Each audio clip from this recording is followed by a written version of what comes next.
Hello दोस्तों, मैं आज आप लोगों के सामने second semester BBA, BHM, MTA and BBA aviation की पुस्तक गद्य कौशल में हमारे पूर्वजों का भारत मॉरिशस के बारे में बताने जा रही हूँ, जिसके लेखक है डॉक्टर कुमार मिश्र हैं।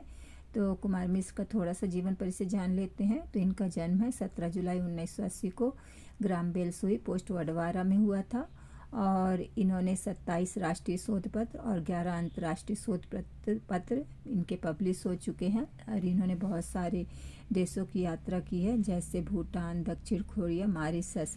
तो इनको बहुत सारे रिवॉर्ड में मिले हैं। 2009 में तमिलनाडु हिंदी साहित्य रिवॉर्ड मिला है और हिंदी शिक्षण संस्थान 2013 में और लोक अकेडमी हिंदी से भी सम्मान तो 2016 में, और भी बहुत सारे पुरस्कार हैं। तो चलिए दोस्तों, हम यहाँ पे हमारे पूर्वजों का भारत मॉरिशस के बारे में जान लेते हैं। तो यहाँ पे लेखक बता रहे हैं कि मॉरिशस अफ्रीका का एक छोटा सा द्वीप है जिसमें 70% लोग भारतीय रहते हैं। कहने को तो छोटा सा है, परंतु सुंदर और प्राकृतिक संपदा से भरपूर है। तो यहाँ पे मॉरिशस की सरकार और भारत की सरकार के दोनों के संयुक्त होने से संयुक्तांक से 11वां हिंदी विश्व सम्मेलन यहाँ पे आयोजित होना है, जो कि हमारे भारत से और मॉरिशस की दूरी है 5110 किलोमीटर दूर पे है। तो ये भी अभी भी हमारी भाषा और संस्कृति को बचाए हुए है। तो वहाँ का जो मॉरिशस का राष्ट्रीय पक्षी क्या है, डोडो है, जो कि अभी दिखाई नहीं देता है, और हमारा राष्ट्रीय पक्षी मोर है। तो इन दोनों के रूप को मिलाकर वहाँ का हिंदी विश्व सम्मेलन का एक ये मॉडल बनाया गया था, जो कि इंदौर के रचित यादव ने प्रस्तुत किया है, जो कि बहुत ही ज़्यादा सुंदर है। तो यहाँ पे अब लेखक आगे बताते हैं कि 11वें हिंदी सम्मेलन का लेखक साक्षी बन पाए हैं। वे मॉरिशस के जो पहले दूरदर्शन में स्टोन बॉय आता था उसको देखते थे, और वो बताते हैं लेखक कि मैंने सोचा भी नहीं था कि मुझे मॉरिशस का जाने का अवसर मिलेगा। तो वहाँ पे तभी उनकी दक्षिण भारत की एक शुभचिंतक है, जिनका दूरभाष पर उन्होंने 18 से 20 अगस्त को 2018 को 3 दिन का ये जो 11वां विश्व हिंदी सम्मेलन आयोजित होने वाला उसके बारे में बताया। तब यहाँ पे लेखक के मन में जाने की इच्छा तो हुई, बट यहाँ पे उनके मन में कसमकस थी। तो उन्होंने बच्चन जी की कविता है, कोशिश करने वालों की कभी हार नहीं होती, तो ये मन में हमेशा एक्साइटमेंट भरती थी।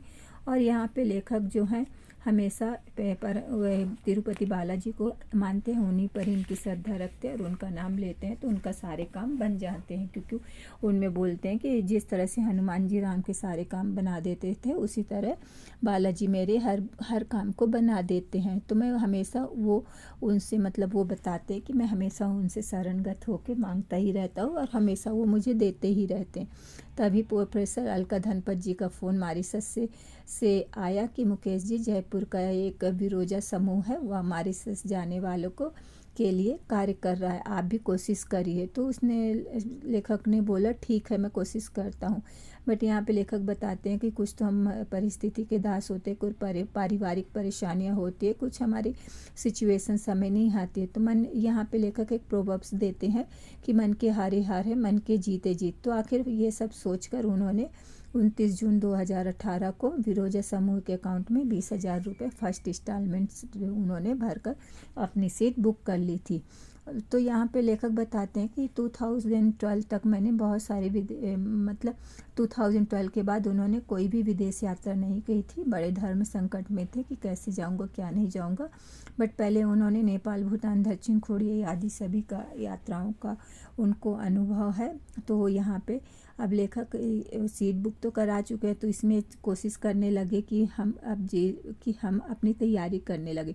तो दिल्ली से मॉरिशस की यात्रा का समय देखा उनको, तो पूरे 9 घंटे की यात्रा का समय बताया गया था। चलचित्र में भी मानचित्र में भी देखा तो कितना बताया कि 9 घंटे का हवाई सफ़र है।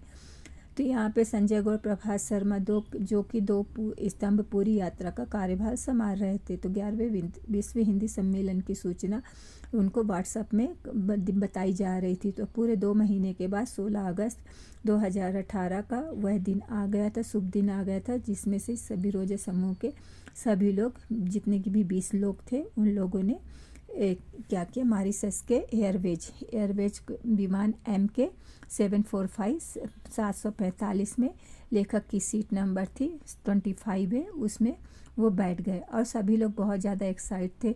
कुछ नया अध्याय जुड़ने वाला था उनके जीवन में।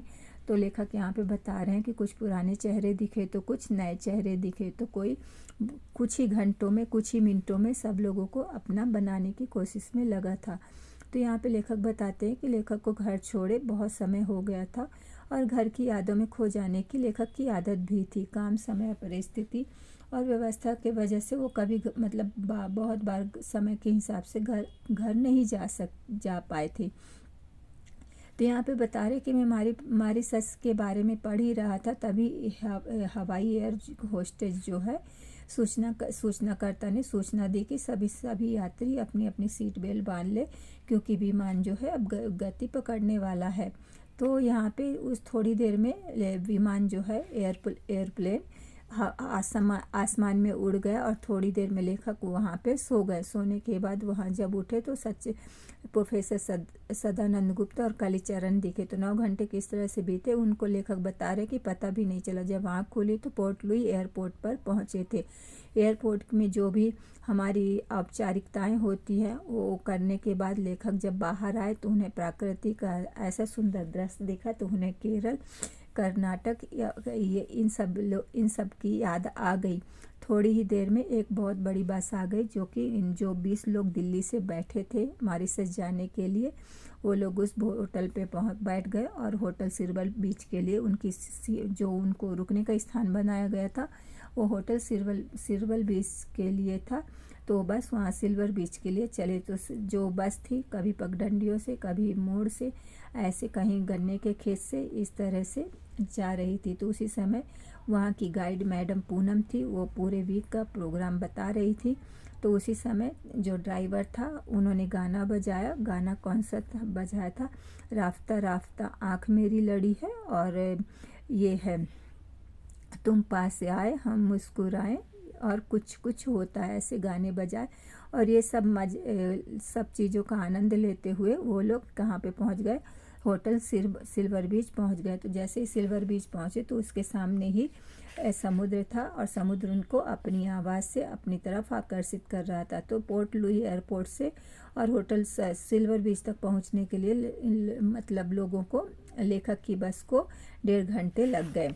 अब 1.5 घंटे के बाद वो पहुँचे। सभी लोग अपने मॉरिशस में अपने अपने होटल में पहुँच गए। सुनने में आया कि ये यहाँ पे लेखक बताते हैं कि जैसा मैंने सुना था और अपनी आँखों से हकीकत देखो तो उसका दूसरा ही फ़र्क रहता है।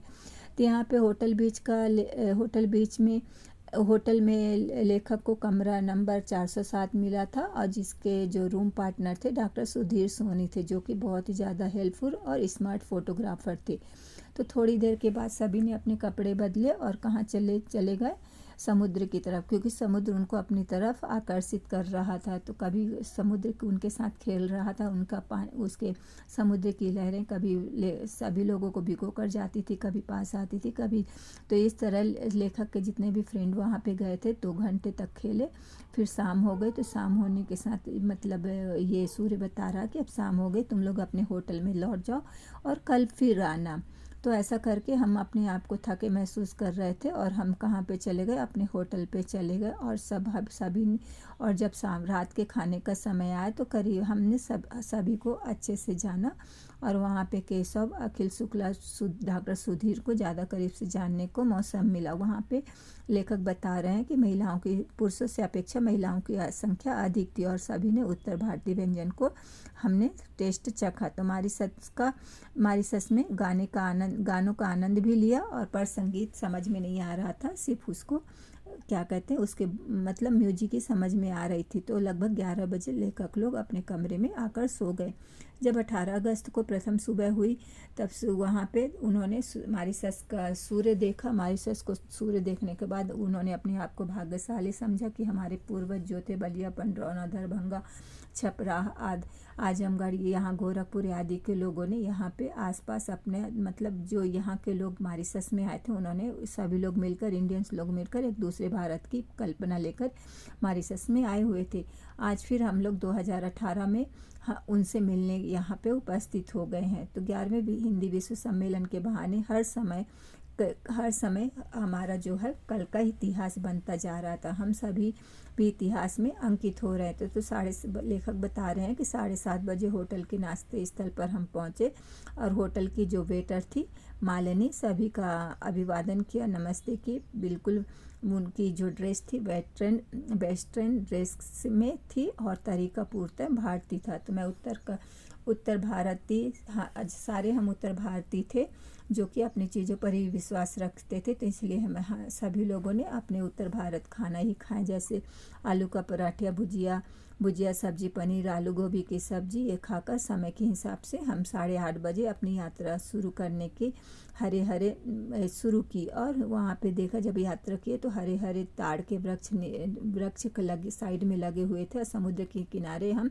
सब यात्रा कर रहे थे। लगभग 1 घंटे के बाद हम सुंदर पालीमार पब्लिक बीच पहुंचे। सभी समूह सदस्य जो थे अपने अपने ड्रेस बदलकर पूर्णतः मतलब जितने भी लोग वहां पे गए थे भारतीय लोग थे, सारे के सारे अपने आप को विदेशी दिखाने की कोशिश कर रहे थे। तो वहाँ पे जितने भी लोग थे, बढ़िया जी, अखिल जी, ओजस, सारा वाटर शूटर, एयर शूट जैसे खेलों का लुफ्त भी उठाया। फिर हम सब कैब में सवार होकर थोड़ी दूरी स्थित नदी एवं समुद्र को मिलाने वाली एक जगह है वहाँ पे गए। तो नदी एवं समुद्र के बहावे में लहरें सीट बोट को अपने थपेड़े में स्थिर न होने दे। तो मैं भी सीट बोट के मुहाने पर बैठकर अपनी अतीत की समुद्री यात्राओं का पुनः स्मरण कर रहा था। थोड़ी देर में सी बोट चालक ने हमें वाटरफॉल की तरफ ले गया और वाटरफॉल बिल्कुल दृश्य जो हमने वाटरफॉल्स देखा तो वो वाटरफॉल्स बिल्कुल आश्चर्यचकित कर देने वाला था। इतना सुंदर और इतना सुकून दे रहा था कि सचमुच ऐसा लगता था कि हम दूसरी दुनिया में आ गए। तो उसी समय डॉक्टर बढ़िया, अखिल जी, सोनी, ओजस, इसने सी बोट के यात्री सभी साथी थे। तो यहाँ पे लेखक आगे बताते हैं कि यात्रा के दौरान हम एक बेहद खूबसूरत आइलैंड पर पहुँचे जहाँ अंग्रेज पुरुष महिलाएं दुनिया से परे एक अलग मुद्रा में दिखे। हम सी बोट द्वारा पुणे गंतव्य स्थल मतलब जहाँ हमको जाना था वहाँ पे पहुँचे और कैब में सवार होकर नमस्ते रेस्टोरेंट गए। तो नमस्ते रेस्टोरेंट जाते ही उन्होंने हमें नमस्ते कर दिया। तो हमें भूख तो बहुत ज़्यादा लगी थी। फिर हमें पता चला कि नमस्ते रेस्टोरेंट ने 15 मिनट सूचना दी कि 15 मिनट के बाद आप लोगों को लंच मिल जाएगा। तो वहाँ पे ये हम लोगों को पता चला कि डॉक्टर शोभा ऋतुर्णी ने 2000 फोटो खींचने वाले कार्तिकेय को पीछे छोड़ दिया है जी। तो मतलब शोभा ऋतुर्णी जो है कार्तिकेय को बीट करके आगे निकल गई फोटो खींचने में। तो यहाँ पे शाम लगभग 4 बजे के आसपास मॉरिशस के इन लोगों ने गंगा तालाब को देखने के लिए गए। तो गाइड उसका शंकर था। शंकर ने बताया कि जिस तरह से काशी और हरिद्वार में गंगा आरती होती उसी तरह यहाँ के गंगा तालाब की मान्यता है। बट यहाँ पे लेखक बताते कि हमारा बैड लक था, आरती देखने का सौभाग्य हमें नहीं मिला। पर भाग्यशाली इस अर्थ का था कि मैं वहाँ से गंगा जल लेकर आया था और गंगा तालाब में डालकर अपने परिवार के साथ अपने जिले का गौरव भी बढ़ाया। अपने सभी प्रतिनिधित्व का किया। जितने भी उनके लोग थे जो अपना गंगा जल लेकर आए थे तो उनका सबका प्रतिनिधित्व किया जहाँ से वो आए थे। तो यहाँ पे बोलते हैं कि 13वां ज्योतिर्लिंग है। मैं वापस आ रहा था कि पता चला कि समूह की संध्या गर्ग को सीने में दर्द हो रहा और मैं थोड़ा सा सहमा। फिर तिरुपति जी का नाम लेकर हम धीरे धीरे उन्हें गाड़ी में बैठाए और 2 घंटे की यात्रा कर हमने अपने होटल पहुंच गए। हम सब होटल पहुंचकर आराम किया। फिर होटल के रेस्टोरेंट में खाने पहुंचे।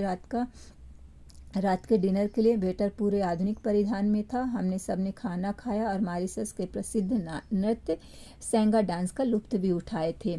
तो यह नृत्य बहुत ही अद्भुत तरीके का था। 5-7 लड़कियां 3-4 पुरुषों के साथ हमारे यहाँ के फरी खेल की तरह नृत्य कर रही थी। बिल्कुल अलग तरीके का था। थोड़ी ही देर में हमारे समूह के सुधीर सैनी, कार्तिकेय, विनीता, सोनम, अखिलेंद्र ये सब कई लोग भी इस नृत्य में शामिल होकर इतिहास के पन्नों में अपना नाम अंकित करा रहे थे।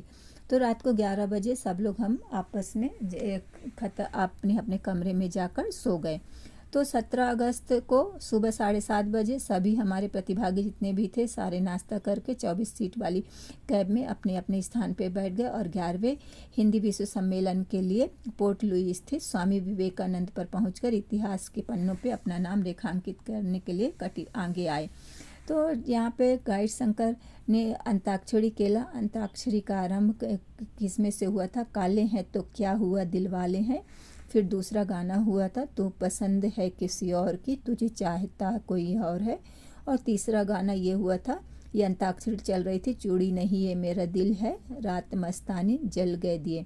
तो ये सब गाने गाकर मतलब माहौल जो था बहुत ज़्यादा खुशनुमा हो गया था। तो डॉक्टर अखिल जी का आखिरी गाना था कि गंगा राम कुमारा रह गया। गाने को यात्रा बहुत ज़्यादा बेहद खुशी भरी थी। थोड़ी दिन में हम आयोजन जहाँ पे 11वां विश्व हिंदी सम्मेलन आयोजित होना था वहाँ स्वामी विवेकानंद पर पहुँच गए। जब हम कैब से उतरे तो सामने लिखा था कि 11वें हिंदी विश्व सम्मेलन में आपका स्वागत है। तुलसीदास नगर द्वार पर खड़े होकर हमने फ़ोटो खिंचवाए और समूह के सदस्य कहाँ कहाँ गए कुछ पता भी नहीं चला। सभी लोग अपने अपने को किसी इतिहास के पन्नों में 11वें हिंदी विश्व सम्मेलन के इतिहास के पन्नों के रूप में अपने आप को चिन्हित करा रहे थे। फोटो के माध्यम से आयोजन हाल में पहुंचे ही थे कि भारतीय कवियों चिंतकों ने फोटो के बाहर लगे दिखे। देन उसके बाद क्या होता है, अपने को इतिहास में अंकित करा रहे थे प्रोफेसर सदानंद गुप्ता, प्रोफेसर नंद किशोर, ये आदि लोग जो थे जो कि वहाँ पे सारे विद्वान यहाँ पे दिखे। तो यहाँ आगे बताते हैं कि विदेश मंत्री भारत सरकार की उस समय थी Sushma Swaraj, Shri VK Singh, CMG Akbar, doctor Kesarinath Tripathi, doctor Mridula Sinha, Mauritius के प्रधानमंत्री, कार्यवाहक राष्ट्रपति, शिक्षा मंत्री श्री लीला देवी, लक्ष्मण यादव भी वहाँ पे उद्बोधन और दीप प्रज्वलित कर 11वें हिंदी विश्व सम्मेलन का शुभारंभ किया था। तो कुछ लोगों को उद्बोधन के बाद कुछ लोगों को बुलाया गया स्टेज पर। बोलने के बाद विद्वानों में से डॉक्टर अन्ना चिन्नकोवा, साहित्य प्रचारक सुरेश ऋतुपर्ण के अलावा इंद्रनाथ चौधरी के नाम प्रमुख रहे। सुसंस्थाओं के हिंदी प्रचार प्रसार में सम्मान का क्रम आरंभ हुआ। तो सर्वप्रथम राष्ट्रपिता महात्मा गांधी जी द्वारा स्थापित दक्षिण भारतीय हिंदी प्रचार सभा मद्रास को सर्वप्रथम सम्मान दिया गया। फिर सम्मान संस्था की तरफ से शिक्षा परिषद के अध्यक्ष श्री S पार्थ सारथी जी ने संस्था का पुरस्कार प्रदान किया। कुल सचिव प्रोफेसर प्रदीप के शर्मा दक्षिण भारतीय प्रचार सभा मद्रास की उपस्थित रहे। तो दक्षिण भारतीय हिंदू प्रचार सभा के कुल सचिव प्रोफेसर प्रदीप के शर्मा जी को मॉरिशस में 16 अगस्त 2018 को हिंदी भाषा एवं प्रचार के लिए मॉरिशस नागरिक प्रचारणी सभा द्वारा सम्मानित किया गया। तो यहाँ पे जो जितने भी भारतीय लोग थे, सेवियों थे, भाषाविद थे, वो हमारे देश का नाम सम्मान बढ़ाए हैं। तो यहाँ पे गोपीनाथ मालती जी को लगभग 1 दशक के बाद हम देखकर मन बहुत ज़्यादा प्रसन्न हुआ। तो सत्र का संपूर्ण संदर्भ जो था जिसके बारे में बताया जा रहा था स्वर्गीय अटल जी के ऊपर था, उसको श्रद्धांजलि दी गई थी और बड़े बड़े विद्वान विचारकों ने अपने अपने वक्तव्य विचारों को स्वर्गीय अटल जी के साथ याद किया। तो हम शंकर के E1 गाड़ी संख्या में बैठकर 1.5 घंटे की यात्रा कर होटल पहुंचे, रात्रि का भोजन कर अपने अपने कमरे में सो गए। तो कार्यक्रम का प्रारंभ परंपरा के अनुसार हुआ। अटल जी के सम्मान में मॉरिशस के सभी संस्थाओं में जो झंडे थे सरकारी और प्राइवेट संस्थान के झुके रहे। सचमुच हम मॉरिशस में रहकर पूरे भारतीय होने का अनुभव कर रहे थे। उस दिन मिलकर भारत के संबंध में जानने का प्रयास कर रहे थे। सरकार द्वारा पेपर प्रस्तुति हुई जिनका नाम था, उन्होंने पेपर पढ़े। डॉक्टर कल्पना गावली, डॉक्टर जोहरा अनुभूति ने अपने अपने पेपर प्रस्तुत कर अपनी पूर्ण प्रस्तुति दर्ज करवाई। तो भारतीय विभागों के स्टॉल, विभिन्न प्रकाशनों के स्टॉल बड़ी संख्या में दिखे। हर बड़ा छोटा लेखक भागम भाग अपने को कैमरे में कैद करने में लगा हुआ था।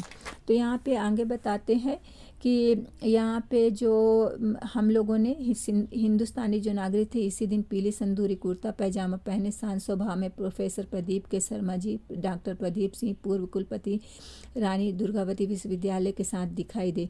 उन्होंने कुशल से पूछकर अपना दृष्टिकोण स्पष्ट करते हुए बताया कि हिंदी की जड़ें एक दिन इतनी पूरे विश्व में पौधे के रूप में पोषित होंगी और पौधे के रूप में बढ़ेंगी, फिर बरगद की टहनियों के रूप में विकसित होंगी और संयुक्त राष्ट्र संघ की मानक भाषा के रूप में पूर्ण स्वीकृत हिंदी को मिलेगी।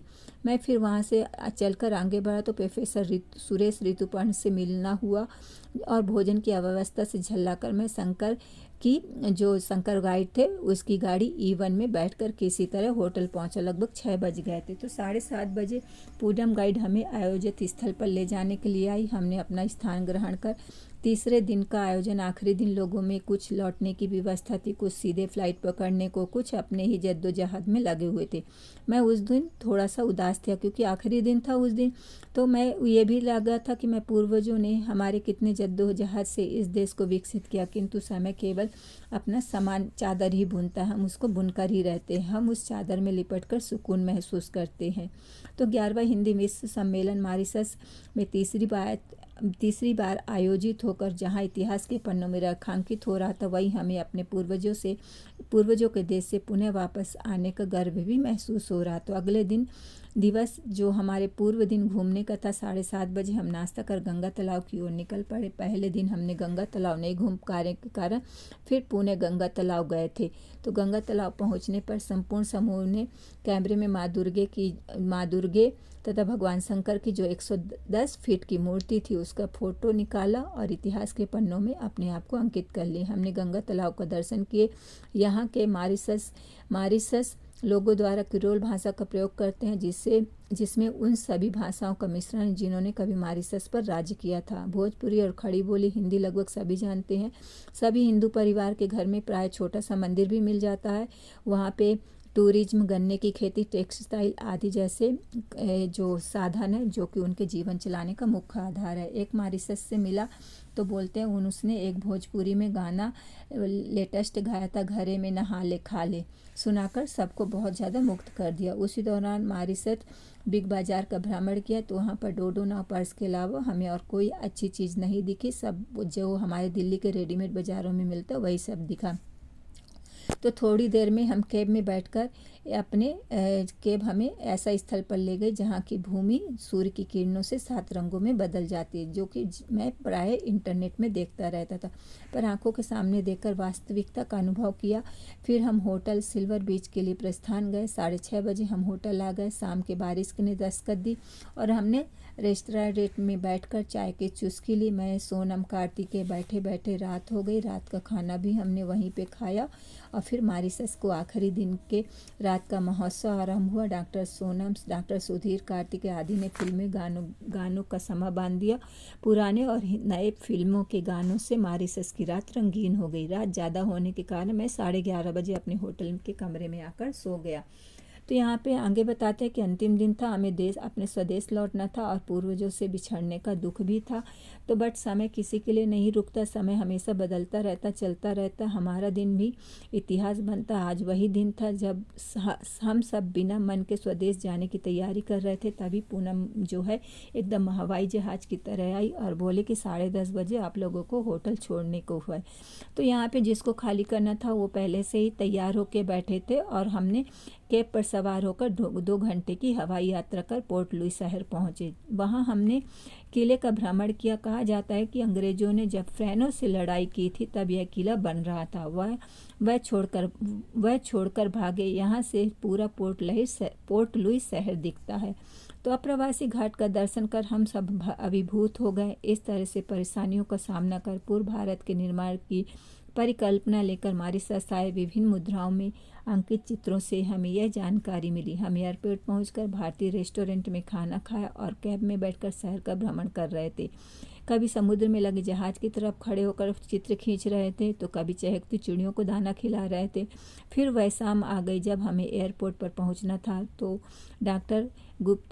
गुप्त डॉक्टर शोभा की जिम्मेदारी थी। डॉक्टर अखिल जी ने मुझे दे दिया था। ईश्वर का नाम लेकर मैं धीरे धीरे उनके सामान और अपने सामान को लेकर आगे बढ़ा। सब फॉर्मेलिटी पूरा कर हम SK 744 में स्थान ग्रहण किया। मतलब उनकी मॉरिशस से इंडिया आने की फ़्लाइट थी SK 744 और वो रात को 9:15 बजे 9:15 के बजे प्लेन ने फ्लाई किया, उड़ान वाली, और हम सब अपने स्वदेश लौटने का सुख अनुभव कर रहे थे। तो यही कहीं हमको ये दुख था कि हम अपने पूर्वजों का छोड़कर भी आ गए हैं। बट ये मन में हमेशा टिक रही थी। बट समय के साथ हर चीज़ बदलता रहता है और इतिहास बन जाता।